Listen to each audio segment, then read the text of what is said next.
Bonsoir et bienvenue dans Une minute, un livre. Je vous parle ce soir de cet ouvrage, Algorithme queer, perturber les technologies, imaginer nos futurs, de Guillaume Chevillon, chercheur en économie et sciences des données, professeur à l'École supérieure des sciences économiques et commerciales, titulaire de la chaire en industrie culturelle, arts et technologies créatives et directeur de l'Institut MetaLab pour l'IA, les données et la société, spécialiste de l'économétrie et des méthodes de prévision. Il travaille sur les phénomènes dynamiques en économie et les interactions entre apprentissage automatique et comportement humain. Et il collabore régulièrement avec des artistes et développe une approche transdisciplinaire pour penser les enjeux technologiques contemporains.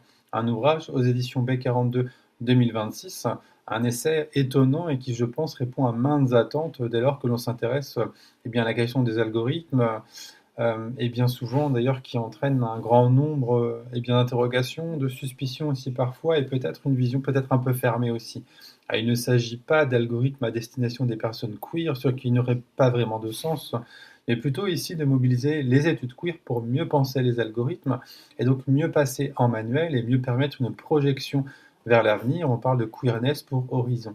Alors, perturber les algorithmes invite ainsi à inscrire dans cette démarche technologique et technique la réflexion sur les rapports de domination et les rapports de pouvoir. Il s'agit de penser le vocable queer en ce sens, qui valorise les diversités, qui brise les binarités, qui pense la responsabilité collective. On parle aussi de critique pédagogique, critique des normes, hein, quand on parle de pédagogie queer. Là, ici, c'est la même chose. On est vraiment sur une démarche critique des normes. Alors, encore une fois, hein, des normes de domination et des rapports de pouvoir hiérarchisants. Il ne s'agit pas de critiquer l'ensemble des normes ou d'avoir une approche antinormative, mais bien, encore une fois, de pointer les normes dans ce sens. Alors, une approche queer des algorithmes invite donc à les queeriser en tenant compte finalement de la nature aléatoire de l'histoire et rendant les futurs de tous possibles. Il s'agit donc de les concevoir pour les considérer comme des alliés, car en effet, malgré leur effet recette de cuisine opaque, hein, c'est souvent comme ça qu'on les présente d'ailleurs, eh bien les chemins qui mènent vers le techno-totalitarisme ou le techno-fascisme précisé ici ne sont pas tracés à l'avance, contrairement à ce qu'on pourrait penser. Il s'agit donc de gérer ces objets sociaux et d'intégrer la diversité dans les algorithmes. Alors, façonner une IA queer, est-ce possible en la travaillant de l'intérieur et de l'extérieur pour sortir de l'impasse? Eh bien, la réponse est oui.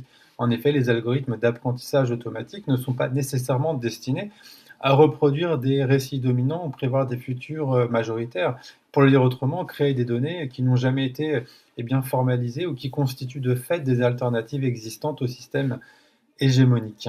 En ajustant les normes perçues, les productions issues de l'IA générative se démarquent ce qu'on appelle les perroquets stochastiques, qu'on leur a reproché d'être d'ailleurs, et qu'ils ne feraient que répéter au hasard les données qui leur ont été fournies.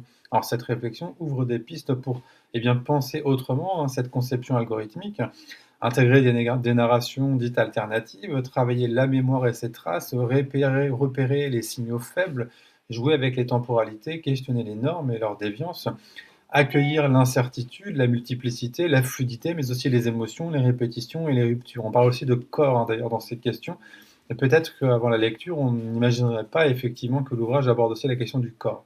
Alors autant d'éléments finalement qui invitent à sortir d'une vision très linéaire et stable des systèmes.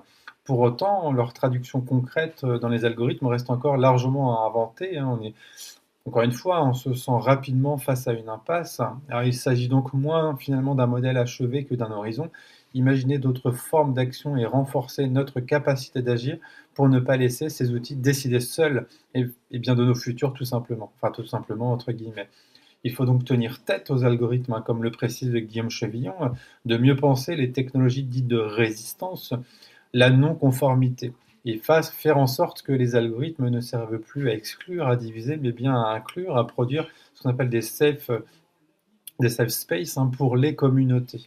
Guillaume Chevillon en dessine donc finalement des pistes pour repenser la conception algorithmique à partir d'approches queer, travailler les possibles, la mémoire et ses traces, repérer les signaux invisibles, croiser les temporalités et questionner encore une fois les normes. Il s'agit donc d'intégrer encore une fois l'incertitude, la multiplicité, la fluidité, les émotions, les dynamiques de répétition et de transformation en tenant compte de la diversité des futurs et des expériences. Mais la traduction concrète de ces perspectives reste encore largement à inventer, et un travail reste à mener pour imaginer de nouveaux modes d'action et renforcer notre capacité d'agir face aux algorithmes. On parle vraiment de cette idée de faire communauté. Alors penser des algorithmes autrement, eh ben, c'est accepter que tout reste encore finalement à inventer.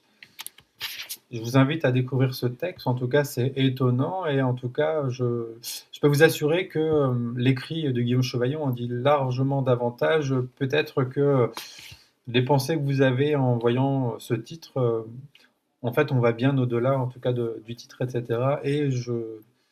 En tout cas je trouve qu'il y a des surprises qui sont étonnantes et qui sont à découvrir dans cet ouvrage. Vraiment je vous souhaite une bonne lecture, une bonne découverte et à bientôt.